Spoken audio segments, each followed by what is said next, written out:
एक गांव में एक भूतिया खंडहर था। उस खंडहर के पास एक कुआं था। उस कुएं में एक चुड़ैल रहती थी। वह बहुत डरावनी थी। उसका खौफ 7 गांव तक था। जो भी उस खंडहर के पास से गुजरता था, वह चुड़ैल उसे सुरीली आवाज निकालकर अपनी तरफ आकर्षित करती थी। ए राजा, कहाँ जा रहे हो? इधर आओ ना, मैं कब से तुम्हारा इंतजार कर रही हूँ। देखो, मैंने तुम्हारे लिए स्वादिष्ट भोजन भी बनाया है। जरा मेरे पास तो आओ। अरे वाह, ये औरत कौन है जो मुझे राजा बोलकर पुकार रही है? और इसने तो स्वादिष्ट भोजन भी बनाया हुआ है। आज तो मजा ही आ गया। मेरी बीवी ने तो मुझे कभी इतने प्यार से बुलाया ही नहीं। चलो जरा देख कर आते हैं। फिर वह नासमझ उस चुड़ैल के बहकावे में आकर उस खंडहर की तरफ चला जाता है। अरे तुम कहाँ हो?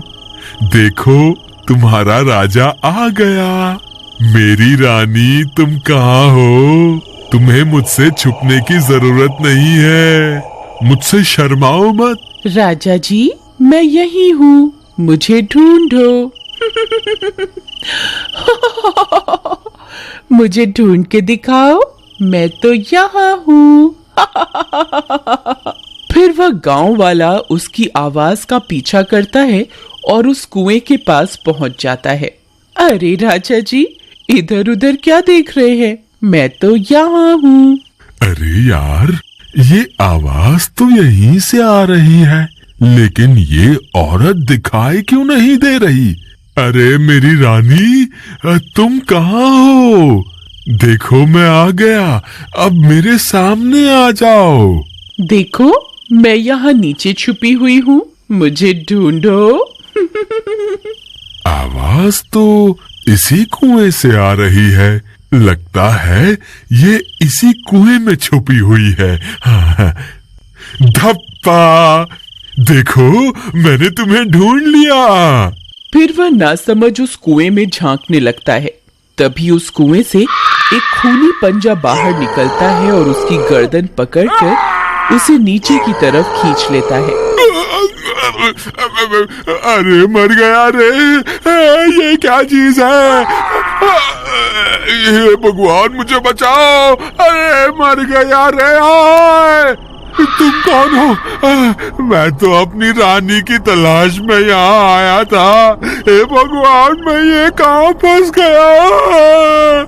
मेरी तरफ देखो, मैं ही तो तुम्हारी रानी हूँ। नहीं, तुम तो कोई चुड़ैल लगती हो। अरे मुझ पे दया करो और मुझे जाने दो। मेरी बीवी घर पे मेरा इंतजार कर रही है।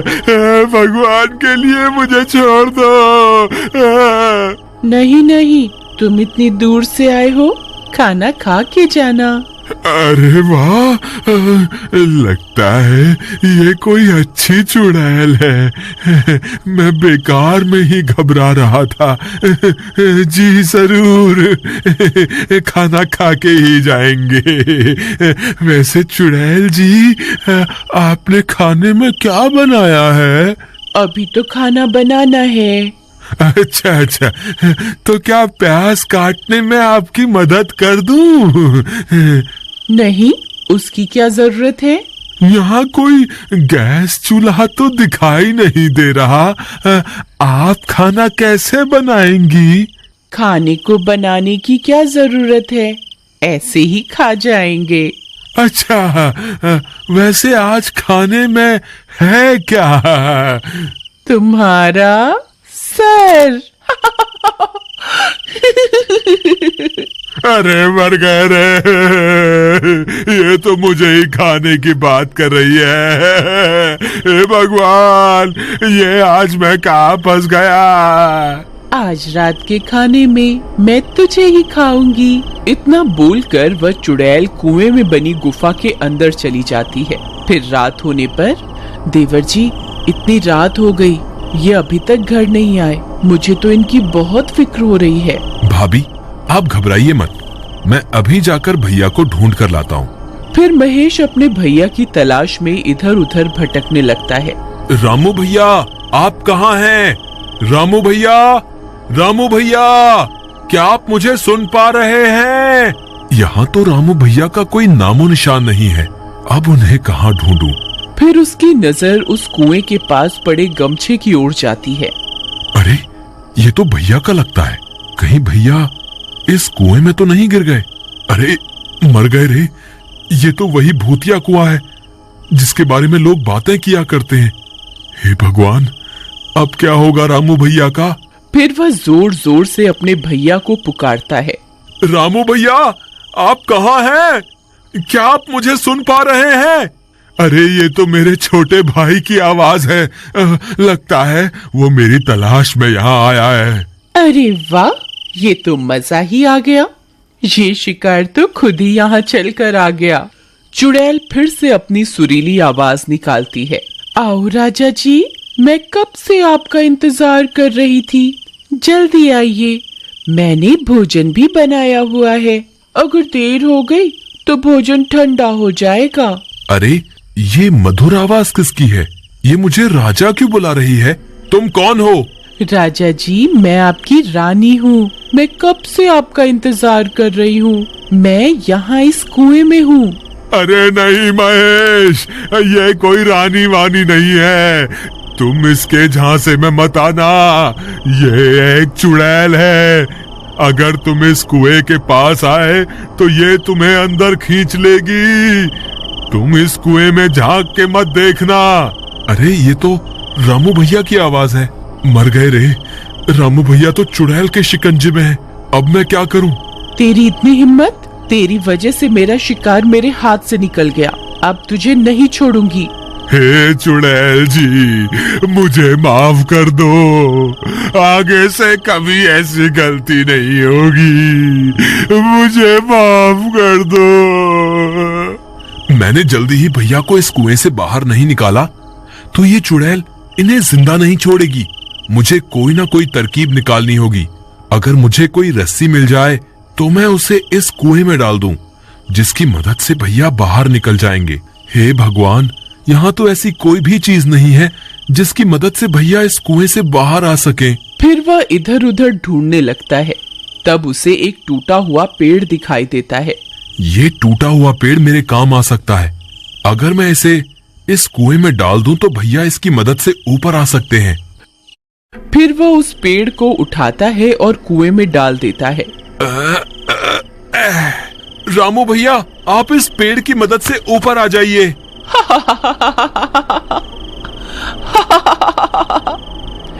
तेरे नासमझ भाई को क्या लगता है मैं तुम्हें इस पेड़ पर चढ़कर इस कुएं से बाहर जाने दूंगी? कितना नासमझ है तुम्हारा भाई। कोई फायदा नहीं है महेश। ये चुड़ैल मुझे इस कुएं से बाहर नहीं आने देगी। तुम अपनी जान बचाओ, नहीं तो ये तुम्हें भी इस कुएं में खींच लेगी। अब क्या करूं? कोई और रास्ता निकालना होगा। फिर वह मदद मांगने के लिए आगे की ओर चल पड़ता है। थोड़ी दूर जाने पर उसकी नजर पास में लगे पेड़ पर जाती है। उस पेड़ के नीचे हनुमान जी की मूर्ति रखी होती है। वह उस मूर्ति को देखकर खुश हो जाता है। फिर वह भागता हुआ उस पेड़ की तरफ जाता है और मूर्ति को प्रणाम करता है। हे महाबली हनुमान, आपसे बड़ा बलवान इस सृष्टि में कोई नहीं है। अब बस आपका ही सहारा है। कृपा करके मेरी मदद कीजिए। फिर इतना बोलकर वह मूर्ति को वहां से उठाता है और अपने साथ लेकर उस कुएं की ओर चल देता है। वहीं दूसरी तरफ महेश के आने की वजह से चुड़ैल परेशान हो जाती है। तुझे छोड़कर मैंने गलती कर दी। तुझे तो उसी वक्त खा लेना चाहिए था। बस अब बहुत हो गया। अब मैं तुझे नहीं छोड़ूंगी। तभी महेश वहां पहुंच जाता है। बोलो महाबली हनुमान की जय। बोलो महाबली हनुमान की जय। हे चुड़ैल, मैं अपने भाई को यहाँ से ले जाए बिना नहीं जाऊंगा। मैं नीचे आ रहा हूँ। अगर तुझ में हिम्मत है तो मुझे रोक के दिखा। तेरी इतनी हिम्मत? रुक, तुझे अभी मजा चखाती हूँ। तभी चुड़ैल अपने पंजे को कुएं से बाहर निकालकर महेश को पकड़ने की कोशिश करती है। तभी महेश हनुमान जी की मूर्ति को आगे कर देता है और वह चुड़ैल महेश की जगह हनुमान जी की मूर्ति को अपने साथ कुएं में ले जाती है। तभी उस मूर्ति में से बहुत तेज प्रकाश निकलता है। चुड़ैल उस रोशनी को बर्दाश्त नहीं कर पाती। अरे मर गई, ये मैंने क्या कर दिया? ये रोशनी तो मुझसे बर्दाश्त ही नहीं हो रही है। हे महाबली हनुमान, मुझे माफ कर दो, मैं आगे से किसी इंसान को नहीं सताऊंगी। हे भगवान, मुझे माफ कर दो। फिर चुड़ैल उस तेज रोशनी को बर्दाश्त नहीं कर पाती और जलकर राख हो जाती है। महाबली हनुमान की जय, महाबली हनुमान की जय। भैया, आप ठीक तो है ना? हाँ महेश, मैं ठीक हूँ। भैया, आप इस पेड़ को पकड़कर इस कुएं से बाहर आ जाइए। फिर रामू कुएं से बाहर आ जाता है और दोनों भाई एक दूसरे से मिलकर बहुत खुश हो जाते हैं। फिर वे दोनों हनुमान जी की मूर्ति को अपने साथ लेकर अपने घर की ओर चल देते हैं। बुराई के आगे हमेशा अच्छाई की जीत होती है। एक व्यक्ति भगवान गणेश का बहुत बड़ा भक्त था। वह भगवान गणेश के बुधवार के व्रत रखता था। एक रात जब वह सो रहा था, तब भगवान गणेश उसके स्वप्न में आए और बोले, गणेश जी, श्रीचंद, तुम मेरे बुधवार के व्रत और पूजा सच्चे हृदय से करते हो। मैं चाहता हूँ तुम आने वाले बुधवार के दिन एक बालक को अपने घर भोजन के लिए आमंत्रित करके उसे प्रेम पूर्वक भोजन कराओ, जिससे तुम्हारे घर में सुख समृद्धि धन धान्य का वास होगा। श्रीचंद ने ये बात अपनी पत्नी निर्मला से कही। श्रीचंद की पत्नी निर्मला स्वभाव से बहुत कंजूस थी। वो कभी भी किसी को दान पुण्य नहीं करती थी। अजी, तुम भी क्या सपनों के ऊपर विश्वास करने लगते हो? ऐसे तो फिर हमारे भंडार भरे होते। अगर ऐसे ही रोजाना तुम्हारे दान पुण्य का कार्यक्रम चलता रहा तो जो थोड़ा बहुत घर में है वो सब भी लुटा देंगे। निर्मला, एक ही बुधवार की तो बात है, और फिर एक बालक को ही तो भोजन कराना है। एक थाली किसी को भोजन दे भी दिया तो तुम्हारा क्या बिगड़ जाएगा? ठीक है, बुधवार तो आने दो, देख लेंगे। श्रीचंद को पता था निर्मला फिर से इस शुभ कार्य के लिए आनाकानी करेगी, इसलिए वो उसे दोबारा याद दिलाता है। निर्मला, कल बुधवार का दिन है, तुम्हें याद है ना? हमें कल किसी एक बच्चे को भगवान गणेश के नाम का भोजन खिलाना है। तो तुम एक काम करना, कल जाकर किसी एक छोटे बच्चे को ले आना, हम उसे प्रेम पूर्वक भोजन खिलाएंगे। किसी एक बच्चे को ही तो खाना खिलाना है, बच्चा चाहे छोटा हो या फिर बड़ा, मतलब तो खाना खिलाने से ही है। यदि मैं बहुत छोटे बच्चे को खाना खिलाऊंगी तो वो खाना कम खाएगा। शाम के वक्त मैदान में बच्चे खेल रहे होते हैं, वहीं जाकर देखती हूँ, किसी एक बच्चे को कल भोजन के लिए आमंत्रित कर दूंगी। अच्छा, किसी छोटे बच्चे को भोजन खिलाने के लिए तुम इतना सोच रही हो? फिर तो मुझे लीला रचनी ही होगी। आखिर मेरे नाम का भोजन है तो मैं भला पीछे कैसे रह सकता हूँ? मैं ही तो आमंत्रित हूँ। शाम को जहाँ बच्चे खेलते थे, निर्मला वहाँ जाकर सबसे छोटा बच्चा ढूंढने लगती है। अब मुझे एक छोटे बच्चे का रूप ले लेना चाहिए। यहाँ तो बहुत सारे बच्चे हैं, देखती हूँ इनमें से कोई छोटा बच्चा मिल जाए। भगवान गणेश ने देखा कि निर्मला एक छोटा बच्चा ढूंढ रही है, तो उन्होंने भी एक छोटे से बच्चे का रूप ले लिया और वो सभी बच्चों के बीच खेलने लगे। निर्मला की नजर उस छोटे से बच्चे पर गई। वो रहा छोटा बच्चा। बेटा सुनो, कल तुम मेरे घर खाना खाने आ सकते हो। मैं तुम्हें भोजन के लिए आमंत्रित करती हूँ। यही पास में ही मेरा घर है, तुम अपने घर में पूछ कर आ जाना। ठीक है माँ, मैं कल भोजन के लिए जरूर आऊंगा। चलो अच्छा है, ये छोटा बच्चा मिल गया, ये जरा सा भोजन ही खाएगा, मेरा काम आसान हो जाएगा। अगले दिन जब भगवान गणेश जी छोटा सा बालक बनकर निर्मला के घर गए, तो निर्मला ने उनके सामने 2 पूड़ी और हलवा, थोड़ी सी सब्जी और थोड़ी सी खीर परोस दी। गणेश जी ने तो फटाफट उस भोजन को खा लिया और कहा, माँ, भोजन तो बहुत ही स्वादिष्ट बना है, पर अभी और भोजन खाने की इच्छा है। ऐसा लग रहा है मैं तो अभी भूखा ही हूँ। निर्मला, रसोई में से जाकर और भोजन ले आओ। लगता है इस बच्चे को भोजन बहुत ही स्वादिष्ट लगा है। छोटे बच्चे तो भगवान का रूप होते हैं। इस बालक को हमारे द्वारा परोसा गया भोजन पसंद आया है। ये हमारे लिए बहुत ही प्रसन्नता की बात है। अच्छा कोई बात नहीं बेटा, तुम तब तक ये खीर खाओ, मैं और भोजन लाती हूँ। निर्मला बालक के सामने भोजन परोसती जाती और भगवान गणेश बालक रूप में भोजन को फटाफट खत्म करते जाते। मैं अभी भी भूखा हूँ, माँ मुझे और भोजन चाहिए। निर्मला कुछ भी समझ नहीं पा रही थी। जितना भी भोजन निर्मला ने बनाया था गणेश जी सभी खा जाते हैं और फिर बोलते हैं, माँ मैं तो अभी भी भूखा हूँ। निर्मला को गुस्सा आ जाता है। वह बोलती है, अब तुझे क्या दूं? जितना खाना भी मैंने बनाया था सब ले आई हूँ, तू तो सारा खाना खाता ही जा रहा है। निर्मला, मुझे तो ये कोई चमत्कारी बालक दिखाई पड़ता है, और फिर भी अतिथि तो भगवान का रूप होते हैं। हमें इस बालक की बात को मानना ही होगा। ये जैसा कहता है हमें वैसा ही करना होगा। माँ, तुम्हारे घर में अभी भोजन खत्म नहीं हुआ है। भंडार घर में मूंग और चावल रखे हैं, घर में दही रखा है, वो सब भी ले आओ।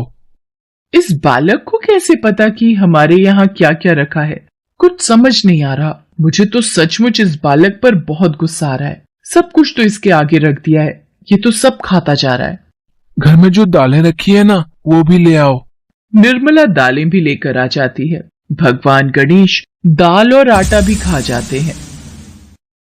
माँ, वो सामने रसोई घर में जो गेहूं की बोरी रखी है ना, वो भी ले आओ। ये बालक है या कोई भूत दैत्य जिसको मैं घर में ले आई हूँ? मैं तो छोटा सा बच्चा समझकर लाई थी कि ये कम खाएगा। हे राम, अब मैं क्या करूं? और करो बालक को भोजन पर आमंत्रित। प्रभु, मैं जान गया हूँ कि आप इस छोटे से बालक के रूप में निर्मला को संदेश देना चाहते हैं, पर निर्मला सचमुच घबरा रही है। प्रभु, उसे क्षमा कीजिए। निर्मला रोने लग जाती है और उसके घर में जब अन्न का एक दाना भी नहीं रहता तो गणेश जी प्रकट हो जाते हैं। सामने भगवान गणेश को देख श्रीचंद अपने हाथ जोड़ लेता है। निर्मला भी उस बालक को गणेश जी के रूप में देखकर चौंक जाती है। गणेश जी कहते हैं, माँ, भोजन खिलाने में कैसी कंजूसी। तुम्हें सिर्फ एक बच्चे को खाना खिलाना था, और उसमें भी तुमने सबसे छोटा बच्चा ढूंढने के बारे में सोचा। इसलिए मैंने एक बालक के रूप में आकर तुम्हें सबक देना चाहा। कभी भी किसी अतिथि को भोजन के लिए आमंत्रित करो तो अपने सच्चे हृदय से बिना कपट किए भोजन परोसो। प्रेम पूर्वक दान पुण्य आदि करने से घर में सुख समृद्धि, धन वैभव, अन्न आदि के भंडार भरे रहते हैं। प्रभु मुझे क्षमा कर दीजिए, मैं कभी भी कंजूसी नहीं करूंगी। सदैव इच्छानुसार दान पुण्य करती रहूंगी और अतिथि को भोजन खिलाने में भी कभी कंजूसी नहीं करूंगी। इसके पश्चात भगवान गणेश श्रीचंद और निर्मला को आशीर्वाद देते हैं। गणेश जी ने जो भी खाया था उस सामान का चौगुना कर दिया। घर से जाते समय भगवान गणेश ने निर्मला के घर की जमीन पर एक लात मारी, जिससे उस पुराने घर की जगह एक सुंदर महल बन गया। श्रीचंद को अपनी भक्ति का फल मिल गया और निर्मला को भी सीख मिल गई। एक बार गणेश जी ने पृथ्वी के मनुष्यों की परीक्षा लेने का विचार किया और वो माँ पार्वती के पास गए और बोले, माता, मैं पृथ्वी पर भ्रमण करने जाना चाहता हूँ और पृथ्वी वासियों की परीक्षा लेना चाहता हूँ। ठीक है पुत्र गणेश, जैसा तुम उचित समझो।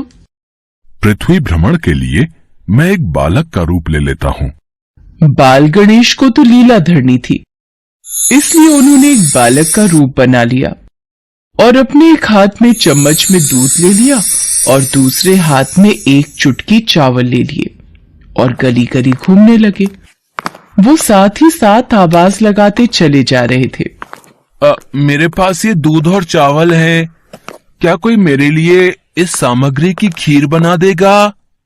कोई भी बाल गणेश पर ध्यान नहीं दे रहा था, बल्कि लोग उन पर हंस रहे थे। अरे कोई नासमझ बालक दिखाई पड़ता है। हाँ भैया, तभी तो ये चम्मच में दूध और चुटकी चावल लिए घूम रहा है। भला इसकी खीर कैसे बनेगी? गणेश बाल रूप में लगातार एक गांव के बाद दूसरे गांव में इसी तरह चक्कर लगाते हुए पुकारते जा रहे थे, पर कोई खीर बनाने के लिए तैयार नहीं था। सुबह से शाम हो गई, गणेश जी लगातार घूमते रहे। अरे, मेरी खीर तो कोई भी बनाने को तैयार नहीं, अब क्या करूं? तभी वहां एक बुढ़िया अपनी झोपड़ी के बाहर बैठी हुई थी। गणेश जी वहां से पुकारते हुए निकले। कोई मेरी खीर बना दे, कोई तो मेरी खीर बना दे, मेरे पास ये दूध और चावल हैं। बुढ़िया बहुत कोमल हृदय वाली स्त्री थी। उसने गणेश जी से कहा, बेटा ला, इधर ला खीर का सामान, मैं तेरी खीर बना देती हूँ। माई, अपने घर में से दूध और चावल लेने के लिए बर्तन ले आओ। ठीक है बेटा, रुक, मैं अभी बर्तन लेकर आई। बुढ़िया एक कटोरी लेकर जब झोपड़ी के बाहर आई तो गणेश जी ने कहा, माई, ये बर्तन छोटा है, अपने घर का सबसे बड़ा बर्तन लेके आओ। बेटा बड़ा बर्तन क्या करेगा, जरा से तो दूध और चावल है। अच्छा रुक, लाती हूँ। बुढ़िया को थोड़ी झुंझलाहट हुई, पर उसने कहा, चलो बच्चे का मन रख लेती हूँ। और अंदर जाकर वो अपने घर का सबसे बड़ा पतीला लेकर बाहर आई। गणेश जी ने चम्मच से दूध पतीली में उड़ेलना शुरू किया। तब बुढ़िया के आश्चर्य की सीमा न रही। ये क्या चमत्कार है प्रभु, कुछ समझ नहीं आ रहा। बुढ़िया ने जब देखा दूध से पूरा पतीला भर गया है, एक के बाद एक वो सारे बर्तन झोपड़ी से बाहर लाती गई और उसमें गणेश जी दूध भरते चले गए। इस तरह से घर के सारे बर्तन दूध से लबालब भर गए। इसके पश्चात गणेश जी बुढ़िया से बोले, माई, मैं स्नान करके आता हूँ, तब तक तुम खीर बना लो, मैं वापस आकर खाऊंगा। बेटा इतना सारा दूध और ढेर सारे चावल, भला मैं इतनी सारी खीर का क्या करूंगी। माई, आज तुम सारे गांव को दावत दे दो, मैं चाहता हूँ तुम्हारे हाथ की खीर का स्वाद पूरा गांव चखे। ठीक है बेटा, मैं गांव वालों को न्योता दे देती हूँ। बुढ़िया ने बड़े प्यार से मन लगाकर खीर बनाई। खीर की भीनी भीनी मीठी मीठी खुशबू चारों दिशाओं में फैल गई। खीर बनाने के बाद वो हर घर में जाकर खीर खाने का न्योता देने लगी। आज मेरे घर खीर का प्रसाद बनेगा, आप सब चखने जरूर आना। अम्मा, तुम इतने लोगों को खीर कैसे खिलाओगी, कुछ समझ में नहीं आ रहा। ठीक है अम्मा, हम आ जाएंगे। लोग बुढ़िया पर हंस रहे थे। बुढ़िया के घर में खाने को दाना नहीं और ये सारे गांव को खीर खिलाने की दावत दे रही है। चलो चलकर देखते हैं भाई, कौन सी खीर बुढ़िया माई खिलाने वाली है। चलो चलो। धीरे धीरे लोगों की भीड़ बढ़ने लगी। लोग खीर की खुशबू से खींचे चले आ रहे थे। सारा गांव बुढ़िया के घर में इकट्ठा हो गया। जब बुढ़िया की बहू सुमन को दावत की बात मालूम हुई, तब वो बुढ़िया के पास वापस आने से पहले ही वहां पहुंच गई। उसने खीर से भरे पतीलों को जब देखा तो उसके मुंह में पानी आ गया। ये माँ जी ने इतनी सारी खीर आखिर बनाई कैसे? आहा, पर अभी तो खीर की खुशबू इतनी अच्छी लग रही है कि कुछ और सोचने की जगह मन कर रहा है बस जल्दी से इस खीर को खा लूं। बहुत जोरों की भूख भी लगी है। खीर को देखकर सुमन के मुंह में पानी भर आया। एक कटोरी में खीर निकालकर वो दरवाजे के पीछे बैठकर खाने की तैयारी करने लगी। इसी बीच खीर कटोरी में डालते हुए कुछ बूंदे नीचे गिर गई और गणपति जी को भोग लग गया। वो प्रसन्न हो गए। अब पूरे गांव को खाने की दावत देकर बुढ़िया वापस अपने घर आई तो उसने देखा, अरे बेटा तू आ गया स्नान करके, खीर तैयार है।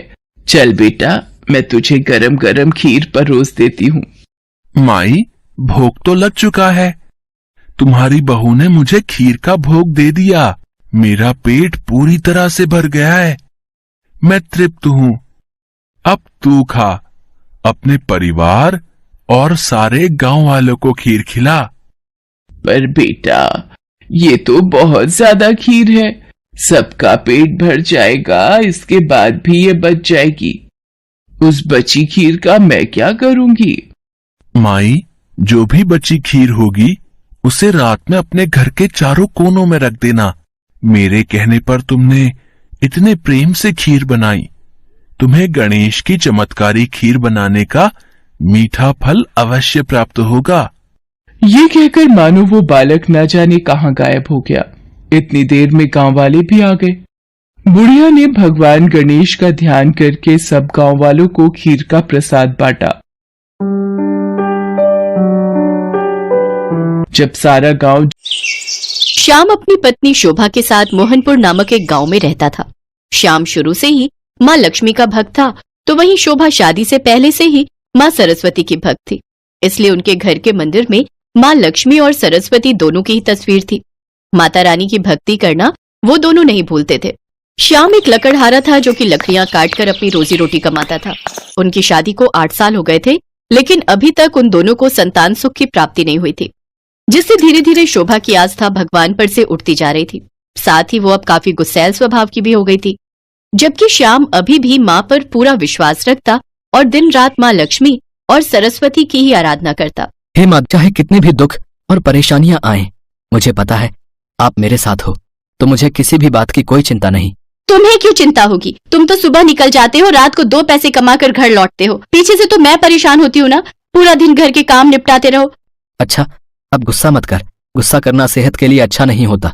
अपनी सारी परेशानियां माँ को सौंप दे, देखना वो पल भर में सारे दुख दूर कर देती हैं। अभी तक तो कोई दुख दूर नहीं किया। कल भी गरीबी में जी रहे थे, आज भी गरीबी में जी रहे हैं। पता नहीं तुम्हारा विश्वास क्यों उन पर बना रहता है। मुझे तो बिल्कुल भी विश्वास नहीं होता। मैं तो बस तुम्हारे कहने पर थोड़ी बहुत पूजा पाठ कर लेती हूँ, नहीं तो मेरा तो मन ही उठ गया इस पूजा पाठ से। एक तो पहले ही गरीबी से परेशान है, ऊपर से तुम जानते हो हमारी शादी को 8 साल पूरे हो जाएंगे, पर अभी तक हमें संतान सुख भी प्राप्त नहीं हुआ। मुझे तो लगता है सारी परेशानियां हमारे जीवन में लिखी है। शोभा, आज तुम्हें भगवान पर विश्वास नहीं हो रहा है, पर देखना एक दिन तुम खुद माता की शक्ति को जान जाओगी। शोभा, भगवान के घर देर है पर अंधेर नहीं। अच्छा, मैं काम पर जा रहा हूँ। श्याम काम पर चला जाता है, पर धीरे धीरे श्याम को मजदूरी का काम मिलना कम हो गया। घर में बहुत परेशानियां आ गई। फिर एक शाम जब श्याम घर आया तो शोभा से बोला, शोभा, यहाँ तो मुझे कोई भी काम नहीं मिल रहा था। बड़ी मुश्किल से सूरज के साथ दूसरे गांव में 10-15 दिन के लिए काम मिला है। अब मैं यही सोच रहा हूँ कि चला ही जाता हूँ। थोड़े पैसे आ जाएंगे तो घर की हालत में सुधार हो जाएगा, पर तुम अकेली रह पाओगी? अरे कोई बात नहीं, अकेले रहने में क्या ही परेशानी है। काम भी तो करना है ना। पैसे नहीं कमाओगे तो घर कैसे चलेगा? तुम मेरी चिंता मत करो, तुम आराम से जाओ। अच्छा तुम बैठो, मैं तुम्हारे लिए कुछ खाने का बना लेती हूँ। शोभा रसोई में खाना बनाने लगी। अचानक जमीन पर गिरे पानी पर उसका पैर फिसल गया और वो बहुत तेज गिर गई। शोभा दर्द से चिल्ला उठी। ये क्या हो गया? श्याम शोभा को बिस्तर पर लिटा देता है और पड़ोस में रहने वाले वैद्य जी को बुलाकर लाता है। श्याम बेटा, शोभा के पैर का मांस फट गया है, जिसको ठीक होने में कम से कम 1 महीना लगेगा। अब सब कुछ कैसे होगा मैया? शोभा तो चल फिर भी नहीं सकती। चिंता मत करो, मैं ठीक हूँ। तुम काम पर चले जाओ, नहीं तो बहुत परेशानी हो जाएगी। तुम्हें इस हालत में अकेला छोड़कर मैं कैसे चला जाऊं? मुझे तुम्हारी चिंता होती रहेगी। मैं सूरज को मना कर देता हूँ। नहीं नहीं, सूरज भैया को मना मत करना। बड़ी मुश्किल से वैसे ही तुमको ये काम मिला है। अगर तुम नहीं गए तो तुम जानते हो अगले कुछ दिनों तक मजदूरी के बिना गुजारा करना बहुत मुश्किल हो जाएगा। और फिर कुछ दिनों की तो बात है, मैं किसी न किसी तरह गुजारा कर लूंगी। ठीक है, मैं जल्दी लौट आऊंगा। तुम अपना ख्याल रखना। हे देवी मैया, मैं शोभा को आपके भरोसे छोड़कर जा रहा हूँ। मेरी पत्नी शोभा का ख्याल रखना माँ, उसके साथ रहना, उसकी रक्षा करना। फिर एक दिन बाद श्याम दूसरे गांव में लकड़ियां काटने चला जाता है, लेकिन पीछे से उसे अपनी पत्नी की चिंता सताए जा रही थी और वो रास्ते भर माँ लक्ष्मी और सरस्वती से प्रार्थना करते हुए जा रहा था। उसके जाते ही उसके घर पर 2 लड़कियां आती हैं। शोभा बिस्तर पर लेटी हुई थी। वो बड़ी मुश्किल से दरवाजा खोलती है। कौन हो तुम? किससे मिलना है? मेरा नाम विजय लक्ष्मी है और इसका नाम विद्या है। हम दोनों बहनें हैं। श्याम भैया ने हमें आपकी सेवा करने के लिए भेजा है। वो सूरज भैया है ना, हम उनकी साली हैं। हाँ, हम कल ही गांव से आई हैं। श्याम भैया ने कहा है कि जब तक हम लौट कर नहीं आते तब तक हम दोनों आपकी सेवा करें। अच्छा, तुम्हें भेजा है? कितना ख्याल रखते हैं ये मेरा। अब आप चिंता मत करो, आप बस आराम करो। अब से घर के सारे काम और आपकी देखभाल मैं करूंगी। आपके पैर में चोट लगी है ना, मुझे श्याम भैया ने सब बता दिया। अब आप आराम से बैठो, मैं आपके लिए गरम गरम खाना बना कर लाती हूँ। पर घर में तो कुछ भी खाने का नहीं है, तुम मेरे लिए क्या बनाओगी? आप चिंता मत कीजिए, श्याम भैया ने हमें सामान खरीद कर भिजवा दिया है। वो हमने दरवाजे पर रख दिया है, मैं अभी लेकर आती हूँ। शोभा पहचान ही नहीं पाई कि उसके घर में तो साक्षात मातु की सेवा के लिए आ चुकी थी। मातु ने चमत्कार से पूरे घर को अन्न और धन से भर दिया। देवी माँ में शोभा की खूब सेवा करती थी। देवी माँ शोभा के पैर में औषधि का लेप लगाती तो शोभा के पैर के दर्द को आराम मिलता। तुम दोनों के आ जाने से मुझे बहुत आराम मिला है। तुम मेरा कितना ख्याल रखती हो। तुम्हारी सेवा से मेरा पैर बिल्कुल ठीक हो गया, पर अब तुम वापस जा रही हो, ये सुनकर मेरा मन बहुत दुखी है। कुछ दिन और ठहर जाती। अब हम दोनों को जाना होगा। कल श्याम भैया भी आ जाएंगे। यहाँ रुके हुए हमें बहुत दिन हो गए। अब हम दोनों को वापस जाना होगा। देखो, अब तो आप पूरी तरह ठीक भी हो गई हो, लेकिन जाने से पहले हम आपको कुछ देना चाहती हैं। ये लो, ये नारियल। नारियल? ये किस लिए? ये नारियल इसे तोड़कर आप खा लेना। देखना, अगले 9 माह के बाद आपके घर में एक बहुत ही सुंदर प्यारा बालक जन्म लेगा। सचमुच तुम कितनी अच्छी हो। ऐसा लगता है कि तुम्हें हमारी सारी दुख तकलीफ पता है। मैं इस नारियल को जरूर खाऊंगी। इसके बाद वो दोनों वहां से वापस लौट जाती हैं। तभी श्याम और सूरज आ गए। शोभा ने श्याम से भवानी के बारे में बात की तो वो हैरान रह गया। सूरज की तो कोई साली थी ही नहीं। श्याम को भी कुछ समझ नहीं आ रहा था। मैंने तो किसी को नहीं भेजा। शोभा, तुम्हारा पैर तो बिल्कुल ठीक हो गया। वैद्य जी ने तो कहा था कि काफी समय लगेगा। विजय लक्ष्मी और विद्या ने मेरे पैर की खूब मालिश की, मरहम लगाया, जिससे मेरे पैर का दर्द बिल्कुल ठीक हो गया। अगर उसे आपने नहीं भेजा तो फिर किसने भेजा? वो तो अपने साथ बहुत सारा सामान भी लाई थी। देखो, भंडार घर में बहुत सारा सामान पड़ा है। शोभा श्याम को भंडार घर में लेकर जाती है। वो दोनों चौंक जाते हैं। भंडार घर में अन्न और धन भरा हुआ था। वहाँ धरती पर उन दोनों देवियों के चरणों के निशान छपे हुए थे। साथ ही उनके पास कमल के फूल और छोटी सी वीणा रखी होती है। उसकी आंखों से आंसू की धारा बह जाती है और वो उन चरणों पर माथा टेक कर खूब रोता है। शोभा भी अब तक सब कुछ समझ गई थी। शोभा माँ स्वयं हमारे घर आई थी।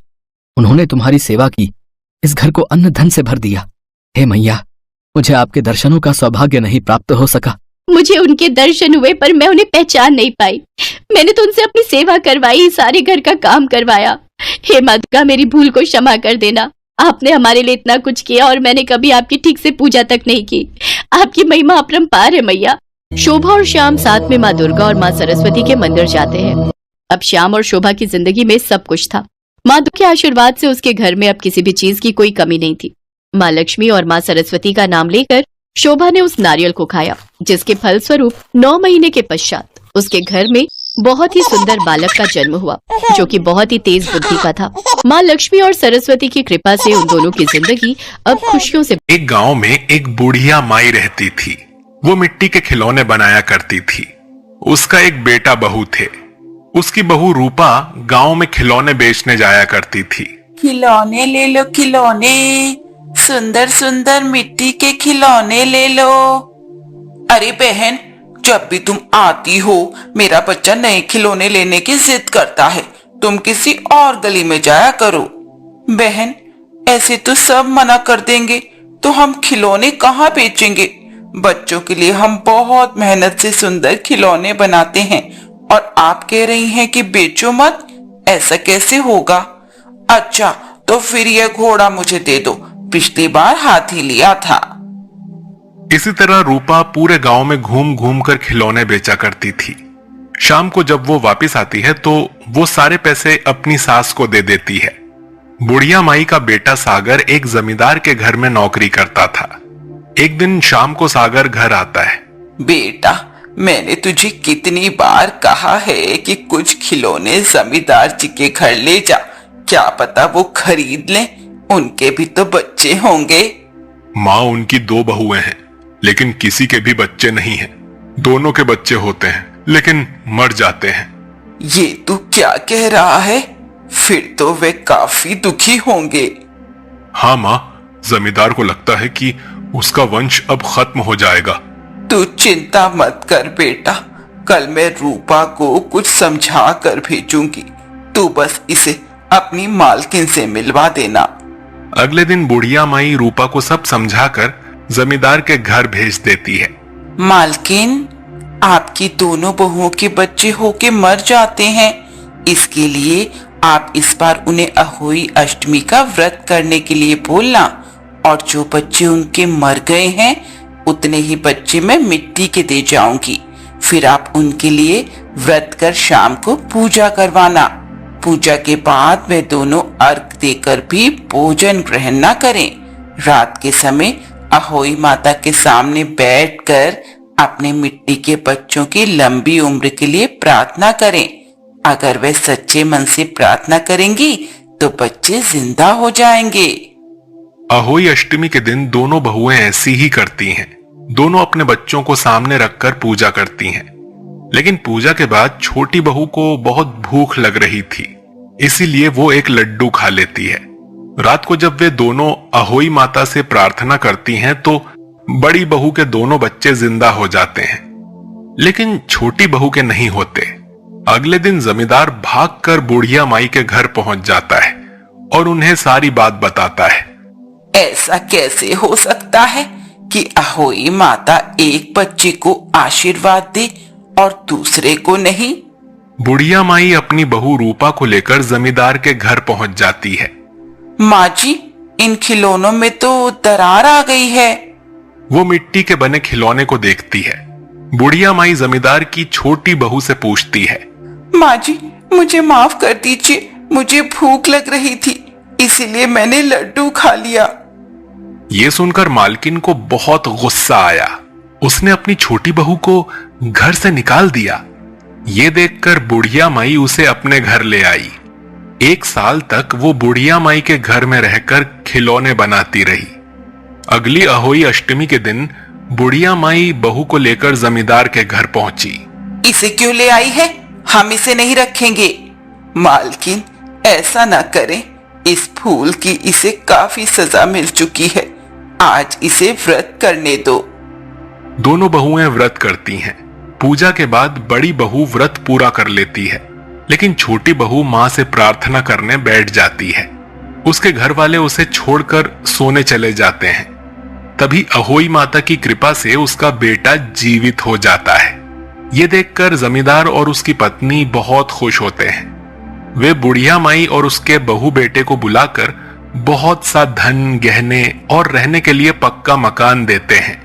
अहोई माँ की कृपा से रूपा के घर भी बच्चा होता है। इसके बाद हर अहोई अष्टमी पर सभी मिलकर व्रत रखते हैं और अहोई माता की पूजा करते हैं। मालती एक गरीब औरत थी जो कि एक गांव में रहती थी। वो मिट्टी के बने खिलौने बनाकर बेचती थी। उसका पति घर पर बीमार रहता था। एक उसकी सास थी जो उसे हर समय ताने मारा करती थी। एक दिन मालती बाजार से खिलौने बेचकर वापस आई तो उसकी सास बहुत गुस्से में थी। कहाँ रह गई? सारा दिन लगा दिया, घर में खाना बनेगा या सब भूखे मरेंगे? माँ जी, आज बाजार में बहुत देर हो गई, वहाँ बहुत भीड़ थी, अभी मैं खाना बना देती हूँ। मालती जल्दी से खाना बनाने लगी। इधर उसके पति ने उसे आवाज दी, मालती, तू पूरी रात बैठकर खिलौने बनाती है, सुबह से शाम तक बाजार में उन्हें बेचती है, कितना थक जाती होगी। मेरे बीमार होने से तुझे सारे काम करने पड़ रहे हैं। आप क्यों चिंता करते हैं? माँ लक्ष्मी की कृपा से मेरे खिलौने बहुत अच्छे से बिक जाते हैं और मुझे तो ये सब करने में बहुत अच्छा लगता है। बस माँ से एक ही प्रार्थना करती हूँ, आप जल्दी से जल्दी अच्छे हो जाएं। उस दिन रात को मालती जब गणेश जी, लक्ष्मी जी की मूर्ति बना रही थी तो उसकी आंखों से आंसू टपकने लगे। माँ, तुम सारे संसार पर कृपा करती हो, क्या मेरी झोली हमेशा खाली रहेगी? माँ, क्या कभी हमारे दिन नहीं बदलेंगे? क्या हम भी सुख से दिवाली मना पाएंगे? काश मेरे पति ठीक हो जाते तो हम भी सुख से दिवाली मना पाते।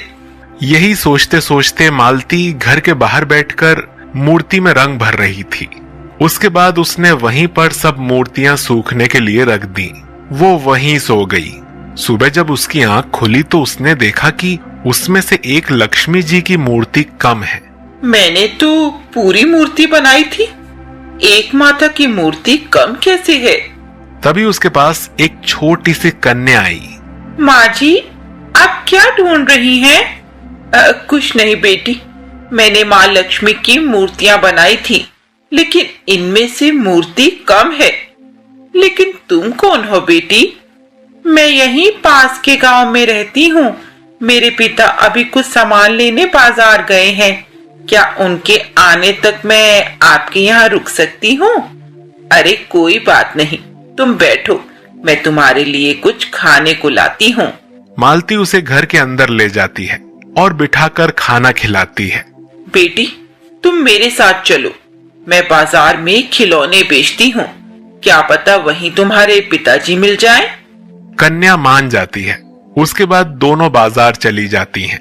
मालती अपनी टोकरी को जमीन पर रखकर मूर्ति बेचने लगती है। मूर्ति ले लो, मूर्ति, सुंदर सुंदर मूर्ति। बहुत ही जल्द मालती की सारी मूर्तियां बिक जाती हैं। बेटी, आज तो कमाल हो गया। हर दिन मैं शाम तक बैठती थी, तब भी मेरी 2-4 मूर्तियां बिक पाती थी। आज तो आधा दिन भी नहीं हुआ और मेरी सारी मूर्तियां बिक गई। ये सब तो ठीक है, लेकिन मेरे पिताजी यहाँ नहीं दिख रहे। चलो घर चलते हैं, शायद वे वहाँ मुझे खोज रहे होंगे। उसके बाद दोनों घर आ जाती हैं, लेकिन उस कन्या को लेने शाम तक कोई नहीं आता। बेटी, अब तुम क्या करोगी? कैसे घर जाओगी? तुम्हारे पिता तो आए नहीं। आप चिंता न करें, मैं जाकर उन्हें ढूंढ लूंगी। नहीं नहीं, मैं तुम्हें रात को कहीं नहीं जाने दूंगी। तुम रात को यहीं रुक जाओ, सुबह हम तुम्हारे पिता को ढूंढने चलेंगे।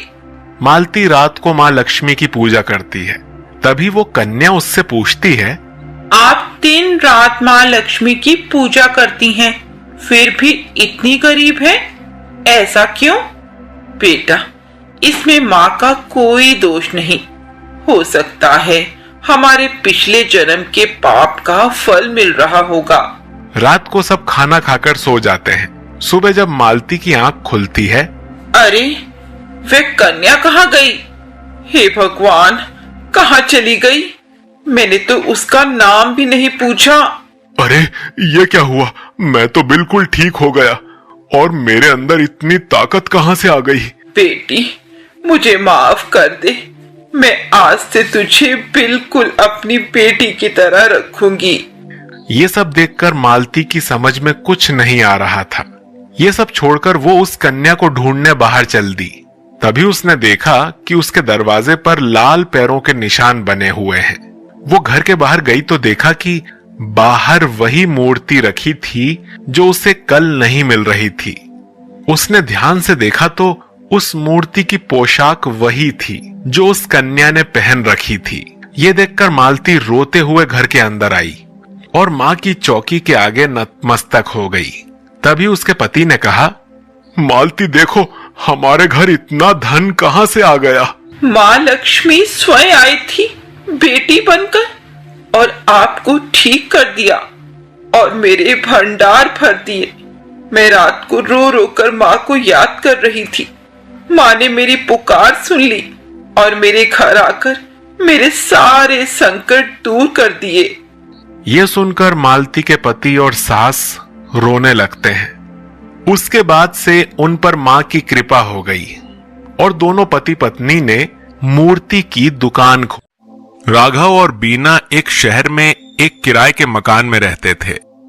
राघव शराब पीता था और बीना लोगों के घरों में काम करके किसी तरह गुजर बसर करती थी।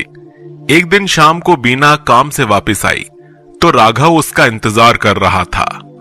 इतनी देर कहाँ लगा दी? आज तो तुझे पैसे मिले होंगे ना? ला, पैसे दे मुझे दारू पीने जाना है। ये पैसे हमारे गुजारे के लिए भी कम पड़ते हैं।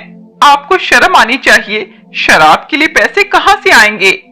लेकिन राघव नहीं मानता और बीना से पैसे छीनकर चला जाता है। बीना बैठकर रोने लगती है। पूरी रात बीत जाती है। राघव घर नहीं जाता। बीना को चिंता होने लगती है। अगले दिन वो जिस घर में काम करती है वहां जाती है। मालकिन, मेरे पति कल से वापस घर नहीं आए हैं। आज मुझे छुट्टी चाहिए। मैं उन्हें ढूंढने जाना चाहती हूँ। अरे, वो शराबी कहीं पी कर पड़ा होगा। उसका तो ये रोज का नाटक है। आज तुझे छुट्टी दे देती हूँ, लेकिन कल से काम पर आ जाना। बीना राघव को ढूंढने निकल पड़ती है। काफी ढूंढने के बाद भी राघव का कुछ पता नहीं चलता। अगले दिन से बीना काम पर जाने लगती है। वो सुबह और शाम को राघव को ढूंढने लगती है। इसी तरह 1 महीना बीत जाता है। एक दिन बीना काम कर रही होती है। तभी उसकी मालकिन आ जाती है बीना, मैं बाहर जा रही हूँ, तू घर की साफ सफाई अच्छे से कर लेना। जी मालकिन, आप चिंता न करें। उस दिन मालकिन को वापस आने में देर हो जाती है। बीना अपने घर नहीं जाती, वो मालकिन का इंतजार कर रही थी। तभी वहां राघव आ जाता है। बीना राघव को देखकर बहुत खुश होती है। आप कहाँ चले गए थे? मैं आपको ढूंढ ढूंढ कर परेशान हो गई थी। मुझे पुलिस ने पकड़ लिया था, आज ही छूट कर आया हूं। लगता है आज घर पर कोई नहीं है। एक काम कर, तू घर का सारा महंगा सामान और रुपया पैसा समेट ले, हम किसी दूसरे शहर में चले जाएंगे। ऐसा मौका दोबारा नहीं मिलेगा। ये आप क्या कह रहे हैं? मालकिन मेरे ऊपर पूरा घर छोड़कर गई है, मैं चोरी नहीं कर सकती। राघव बीना को बहुत समझाता है, लेकिन बीना नहीं मानती। राघव गुस्से से घर से बाहर निकल जाता है। कुछ देर बाद बीना की मालकिन आ जाती है। उसके बाद बीना घर वापस आ जाती है। अब यहां क्या लेने आई है? इतना अच्छा मौका तो छोड़ दिया। चल भाग यहां से, वहीं रह जाकर जा। सुनो जी, आप शराब पीना छोड़कर कुछ मेहनत का काम करो। ये सुनकर राघव गुस्से में घर से बाहर निकल जाता है। अगले दिन राघव वापस नहीं आता। बीना अपने काम पर चली जाती है। बीना जिस घर में काम करती थी वहां उसकी मालकिन का भाई रहने आया था। वो बीना पर बुरी नजर रखता था। एक दिन उसने बीना का हाथ पकड़ लिया। खबरदार, जो मुझे हाथ लगाया मुंह तोड़ दूंगी। 2 कौड़ी की काम वाली और इतने नखरे, मैं भी तुझे नौकरी से निकलवा कर दम लूंगा। ऐसा कहकर वो चला जाता है। कुछ दिन बाद करवा चौथ का दिन आया। बीना का आज व्रत था। वो काम पर पहुंची। सारा दिन काम करने के बाद जब वो चलने लगी तभी उसे मालकिन ने रोका। तेरे पति का अता पता नहीं, क्या पता जिंदा भी है या नहीं, फिर तू ये करवा चौथ का व्रत किसके लिए रख रही है?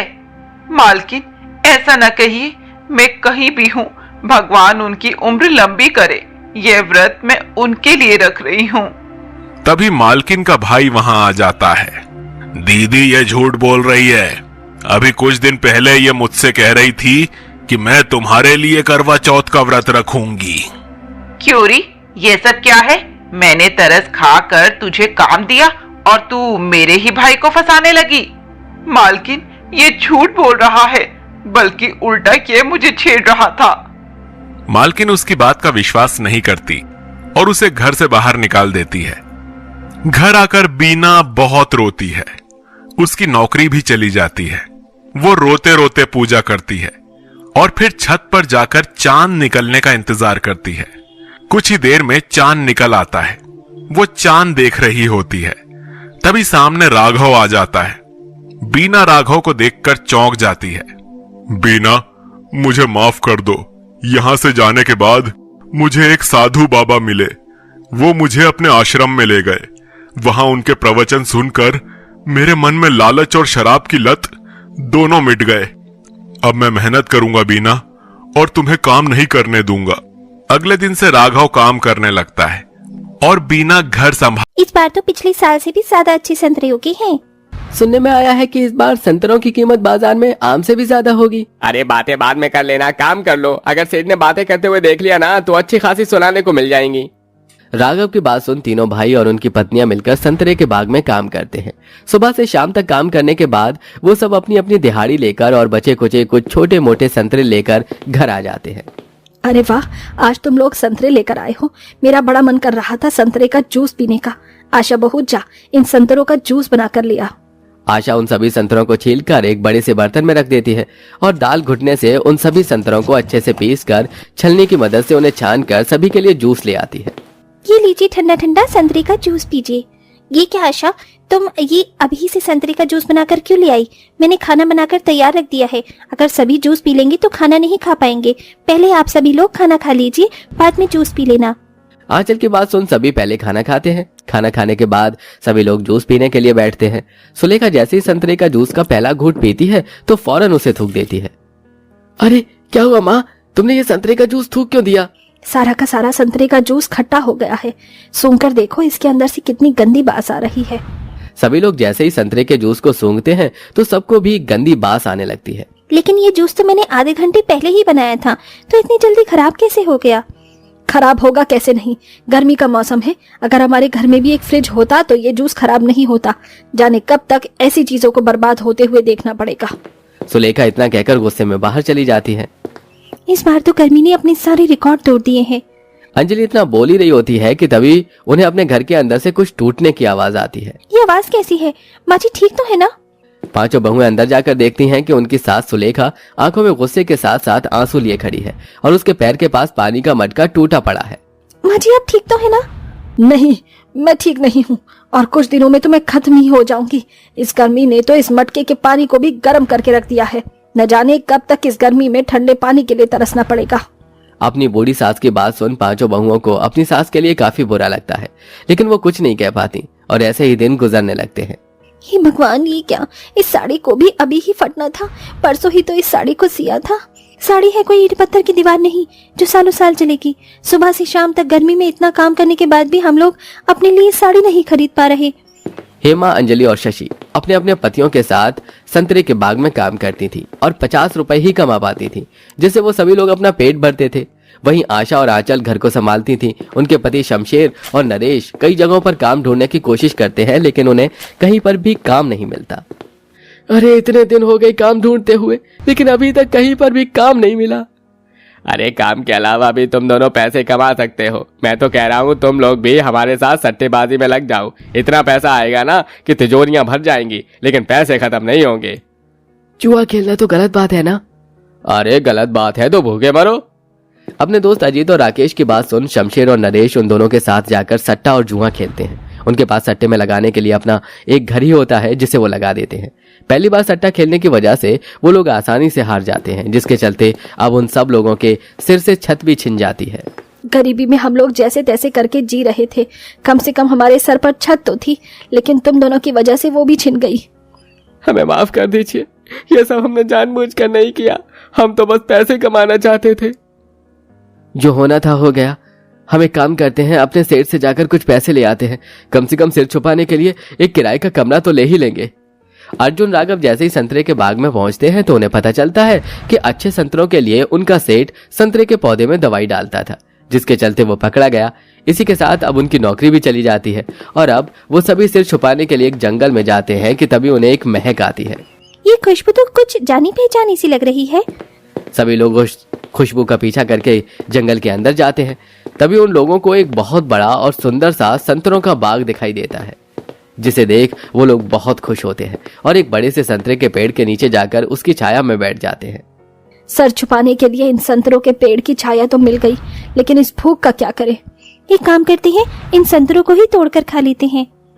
आशा जैसे ही पेड़ से एक संतरा तोड़ती है तो उसे एक आवाज आती है, तोड़ो तोड़ो और तोड़ो, हमारे संतरे बहुत मीठे और रसीले हैं। ये आवाज कहाँ से आई? आशा के इतना कहते ही उस बाग में जितने भी संतरे के पेड़ थे उन सब की बड़ी बड़ी आंखें और मुंह निकल आते हैं, जिसे देख सभी लोग बहुत हैरान होते हैं। स्वागत है तुम लोगों का हमारे इस जादुई संतरे के बाग में। यहाँ का हर एक संतरा जादुई है। तुम लोग जितने चाहे उतने संतरे खा सकते हो, लेकिन वैसे तुम लोग हो कौन? हमने तुम्हें यहाँ पहले कभी नहीं देखा। ये हमारा परिवार है। हमें मजबूरन सर छुपाने के लिए इस घने जंगल में आना पड़ा। एक एक कर पांचों बहुएं उन जादुई संतरे के पेड़ों को अपने परिवार पर बीती हर चीज बताती है। अरे बस इतनी सी बात, देखो मैं कैसे अभी तुम्हारी परेशानी का हल निकालता हूँ। इतना कहते ही उस संतरे के पेड़ में से ढेर सारे संतरे गिरने लगते हैं, जिसे देख अरे तुमने तो हल देने की बजाय हमें इतने सारे संतरे दे दिए। भला हम संतरे का क्या करेंगे? ये कोई मामूली संतरे नहीं, जादुई संतरे हैं। तुम लोग जो भी चाहे इन संतरों की मदद से बना सकते हो। तुम सच कह रहे हो?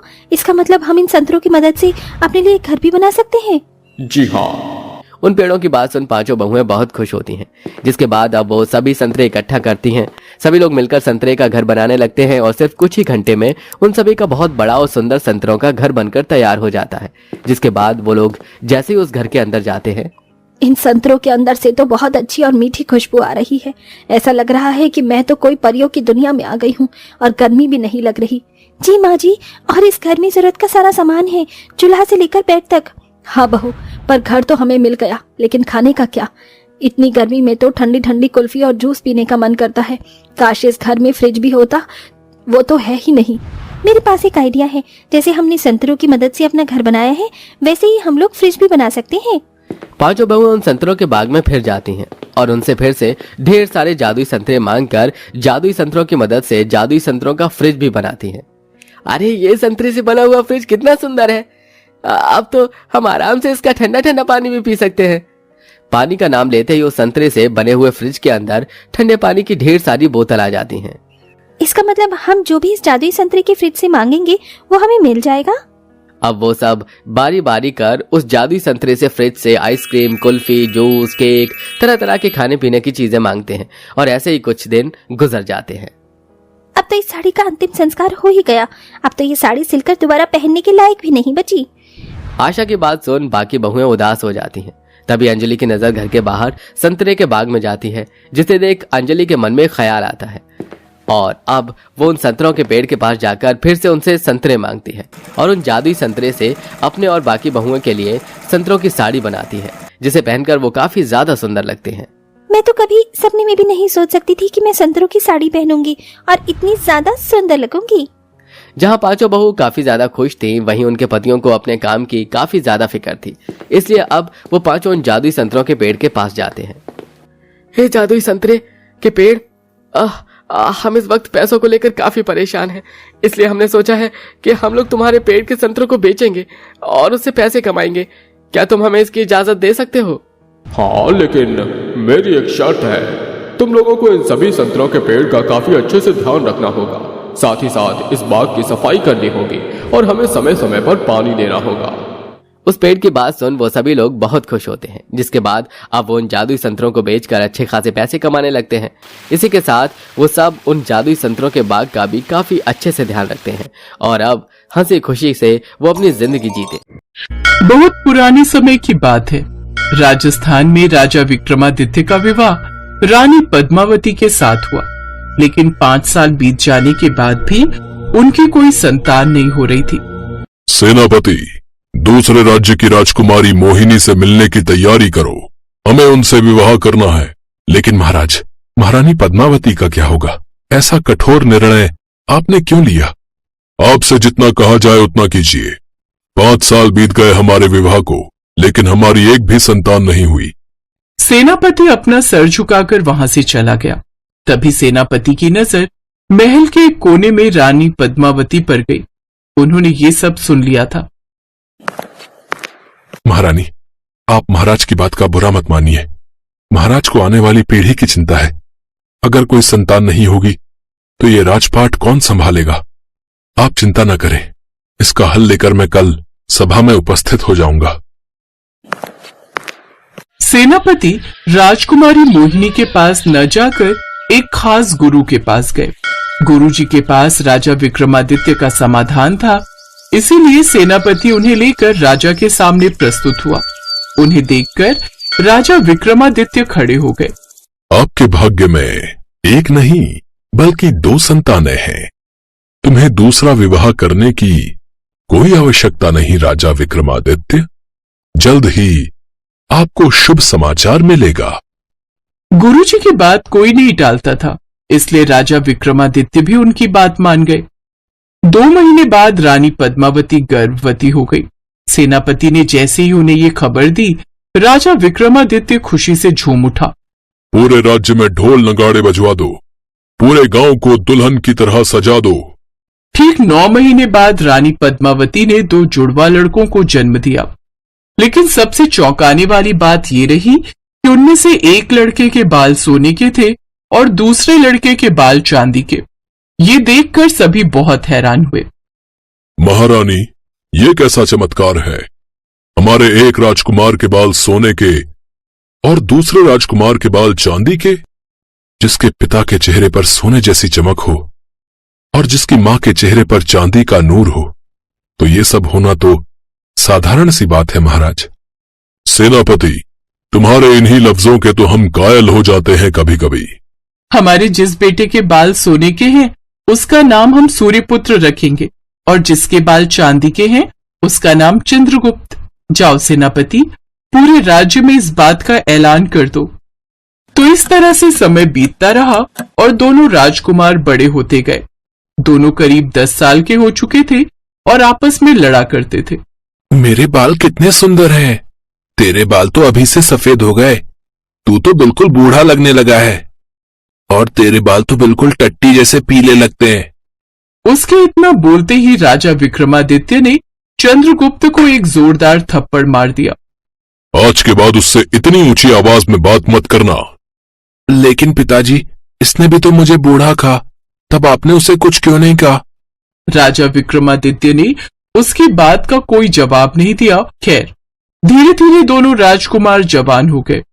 किसी रोज राजकुमार सूर्यपुत्र और राजकुमार चंद्रगुप्त एक साथ जंगल में शिकार पर गए। चंद्रगुप्त को जानवरों को मारना अच्छा नहीं लगता था, इसीलिए वो नदी के किनारे बैठकर जानवरों को हंसता खेलता हुआ देखने लगा। उसे नदी के दूसरी तरफ एक राजकुमारी बैठी थी। उस राजकुमारी पर उसकी नजर गई। तभी राजकुमारी की नजर भी गई और वो नाव में बैठकर चंद्रगुप्त के पास आ गई। आप तो चंद्रगुप्त हैं ना? हाँ, लेकिन आप मुझे कैसे जानती हैं? आपको कौन नहीं जानता। आपके चांदी के बाल पूरे राज्य में प्रसिद्ध हैं। ये चांदनी की तरह चमकते हुए बाल मुझे बहुत पसंद हैं। मैं महारानी मोहिनी की पुत्री सुनैना हूँ। अच्छा, तो आप राजकुमारी सुनैना हैं। मैंने काफी सुना है आपके बारे में। आप जानवरों से, पशु पक्षियों से बहुत प्रेम करती हैं। मैं भी जानवरों से बहुत प्रेम करता हूँ। मेरी बड़ी तमन्ना थी आपके चांदी के बाल देखने की और आज वो तमन्ना पूरी हो गई। क्या हम इसी जगह हर रोज मिल सकते हैं? हाँ, क्यों नहीं राजकुमारी। ऐसे ही दिन बीतते गए। एक दिन राजा विक्रमादित्य अपने बड़े बेटे सूर्यपुत्र के विवाह के बारे में सोचने लगा। सेनापति जी, महारानी मोहिनी से मैं विवाह करना चाहता था, पर मैं उनसे विवाह तो नहीं कर पाया। लेकिन मैंने सुना है कि उनकी एक पुत्री है। उनकी पुत्री से मैं अपने बेटे सूर्यपुत्र का विवाह करना चाहता हूँ। महारानी के घर ये खबर पहुंचा दो। जी महाराज। सेनापति ने महारानी मोहिनी के पास राजा विक्रमादित्य के बेटे से विवाह का प्रस्ताव पहुंचा दिया। महारानी मोहिनी अपनी पुत्री के पास ये खबर लेकर गई। सुनैना, तुम्हारा रिश्ता महाराज विक्रमादित्य के राज्य से आया है। वो अपने पुत्र का विवाह तुम्हारे साथ करना चाहते हैं। क्या इसमें तुम्हें कोई ऐतराज है? राजकुमारी सुनैना ये बात सुनकर खुश हो गई। माताश्री, भला आपका फैसला गलत कैसे हो सकता है? आप जहां मेरा विवाह कर देंगी, मैं वहीं विवाह कर लूंगी। तो इस तरह से राजकुमारी सुनैना का रिश्ता राजकुमार सूर्यपुत्र के साथ तय हो गया। लेकिन मोहिनी को यह बात नहीं पता थी कि उसका विवाह चांदी के बाल वाले चंद्रगुप्त के साथ नहीं, बल्कि सोने के बाल वाले सूर्यपुत्र के साथ तय हुआ है। तभी एक रात किसान गुस्से में महाराज विक्रमादित्य के घर के आसपास भटकने लगा। राजकुमार सूर्यपुत्र ने मेरे साथ बहुत गलत किया और मुझे राज्य से भी निष्कासित कर दिया। अब मेरे पास रहने के लिए ना घर है ना ही धन। अब मैं इस राजकुमार के सोने के बाल काटकर इसे गंजा कर दूंगा और वही सोने के बाल बेचकर मैं अपनी जिंदगी आराम से बिताऊंगा। गुस्से में वो किसान चुपके से राजकुमार सूर्यपुत्र के कक्ष में पहुंचा। वो सो रहा था। उसने राजकुमार सूर्यपुत्र के सोने के सारे बाल काट लिए और सोने के बाल लेकर वहां से भाग गया। जब सूर्यपुत्र सुबह सोकर उठा तो उसने देखा कि वो तो टकला हो चुका है। ये क्या हुआ? मेरे सारे सोने के बाल तो गायब हो गए। आज मेरी शादी है, कैसे हो पाएगी मेरी शादी? तभी वहां पर रानी पद्मावती और राजा विक्रमादित्य भी आ गए। वो सारे लोग परेशान हो गए क्योंकि आज ही सूर्यपुत्र की शादी थी। तभी वहां पर चंद्रगुप्त आ गया। तुम परेशान मत हो मेरे भाई, तुम्हारी शादी जरूर होगी। तुम मेरे चांदी के बाल ले लो। लेकिन चांदी के बालों से तो मैं तुम्हारी तरह बूढ़ा लगने लगूंगा ना। टकला होने से तो बेहतर ही है सूर्यपुत्र, तुम उसके चांदी के बाल ले लो। चंद्रगुप्त ने अपने चांदी के बाल तो अपने भाई को न्योछावर कर ही दिए, साथ ही साथ उसने अपना प्यार भी उस पर न्योछावर कर दिया। विवाह के बाद सूर्यपुत्र राजकुमारी सुनैना के कक्ष में आया। आपसे विवाह करके मैं बहुत खुश हूँ चंद्रगुप्त। ये आप क्या कह रही हैं राजकुमारी सुनैना? मैं चंद्रगुप्त नहीं, मैं सूर्यपुत्र हूँ। क्या? इसका मतलब मेरा विवाह चंद्रगुप्त के साथ नहीं बल्कि आपके साथ हुआ है? पर मुझे तो लगा था कि मेरा विवाह चंद्रगुप्त के साथ तय किया गया है, क्योंकि मैं उनसे प्रेम करती हूँ और वो भी मुझसे बहुत प्रेम करते हैं। उन्होंने आप लोगों को बताया नहीं? ये सुनकर सूर्यपुत्र को बहुत अफसोस हुआ। इसका मतलब मेरे भाई ने मेरे लिए सिर्फ अपने चांदी के बालों का ही नहीं बल्कि अपना प्रेम भी बलिदान दे दिया। राजकुमार सूर्यपुत्र तुरंत भागकर अपने माता पिता के पास गया। उसने सारी बात अपने माता पिता को बताई। उनके माता पिता को भी खुद पर बहुत अफसोस हुआ। वो तीनों चंद्रगुप्त के कक्ष में आए। बेटा चंद्रगुप्त, तुम सच में बहुत महान हो। तुम भले ही अपने भाई से लड़ते झगड़ते रहते थे, लेकिन एक दूसरे के लिए इतना प्रेम मैंने कभी नहीं सोचा था। तुमने अपने बालों के साथ साथ अपने प्रेम का भी बलिदान दे दिया। पर हम इतने भी कठोर नहीं हैं। हम ऐसा अनर्थ बिल्कुल नहीं होने देंगे। मैं भी अपने भाई के साथ ऐसा अनर्थ नहीं कर सकता। मुझसे आज बहुत बड़ा पाप होने से बच गया। उसके बाद सूर्यपुत्र ने चांदी के बाल एक बार फिर से चंद्रगुप्त को वापस कर दिए और राजकुमारी सुनैना का विवाह राजकुमार चंद्रगुप्त के साथ कर दिया।